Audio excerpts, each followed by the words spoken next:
Hello friends, स्वागत आहे तुमच्या आमच्या मिनी ब्लॉग्समध्ये. तर कसे आहात तुम्ही? तर आज मी तुम्हाला एक वाळवणाची रेसिपी दाखवणार आहे, आलू पापड. तर बटाट्याचे पापड कसे बनवतात दाखवणार आहे. व्हिडिओ शेवटपर्यंत नक्की बघा. व्हिडिओ आवडल्यास व्हिडिओला लाईक करा, आमच्या चॅनलला सबस्क्राईब करा. तर चला बघूया आपण आलू पापड. तर त्यासाठी मी इथे 2 ते 2.5 किलो बटाटे घेतले आहे. तुम्ही तुमच्या आवडीनुसार कमी जास्त घेऊ शकतात. तर छान बटाटे उकडून घ्यायचे पहिले, नंतर सोलून घ्यायचे आणि असे किसून घ्यायचे. तर किसल्यामुळे काय होते, त्यातलं गाठी राहत नाही आणि छान पटपट आपल्याला असे पापड करता येतात. तर सर्व बटाटे आपण असे किसून घ्यायचे आहे. तर खूपच टेस्टी होतात, झटपट होतात आणि अगदी कमी वेळेमध्ये लवकरही तयार होतात. आणि त्यामध्ये आपण इथे चिली फ्लेक्स मी इथे ॲड केले आहे आणि चवीनुसार मीठ ॲड केले आहे. तर मीठ जास्त प्रमाणात ॲड नाही करायचे. वाळवणामध्ये कधी पण थोडेसे कमीच मीठ ठेवायचे, कारण ते वाळल्यानंतर आणि तळल्यानंतर त्याचे प्रमाण थोडेसे वाढते, त्यामुळे थोडेसे कमीच ठेवायचे. तर सर्व काही असे छान मिक्स करून घ्यायचे आहे. तर तुम्ही पण वाळवणाची रेसिपी बनवता आहात का? कमेंटमध्ये नक्की कळवा. माझे व्हिडिओ कुठून बघता आहे ते पण सांगा. तर बघा, बारीक छोटे छोटे गोळे करून घ्यायचे आहे. मी इथे ओढणी घेतली आहे.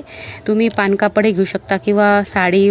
पानकापडाची तर गरजच नाही आहे, साडी ओढणीवर पण केले तर चालते. तर असा एक गोळा ठेवून मी वरतून पॉलिथिन पिशवी अशी चौकोनी आकारात कापून घेतली होती.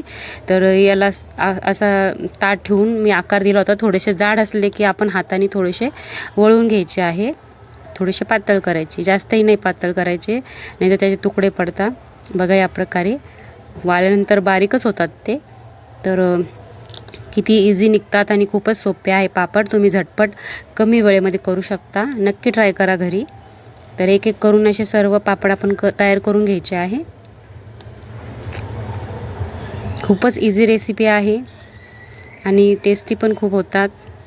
तर बघा, एक दुसरा पण केला. असे एक एक करून मी सर्व पापड रेडी करून घेते आहे.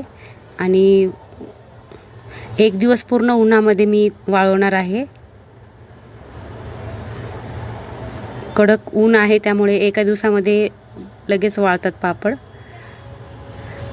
तर बघा, एक एक करून सर्व मी रेडी करून घेते आहे पापड.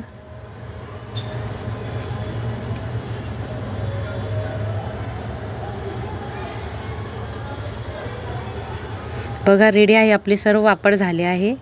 तर मी तुम्हाला आता वाळवल्यानंतर दाखवते कसे होतात ते. तर पूर्ण एक दिवस वाळवते मी.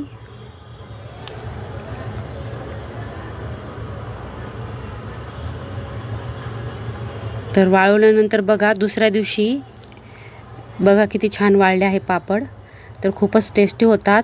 नक्की ट्राय करा. व्हिडिओ आवडल्यास व्हिडिओला लाईक करा, आमच्या चॅनलला सबस्क्राईब करा. तर भेटूया नेक्स्ट ब्लॉगमध्ये. तोपर्यंत bye bye. Thanks for watching.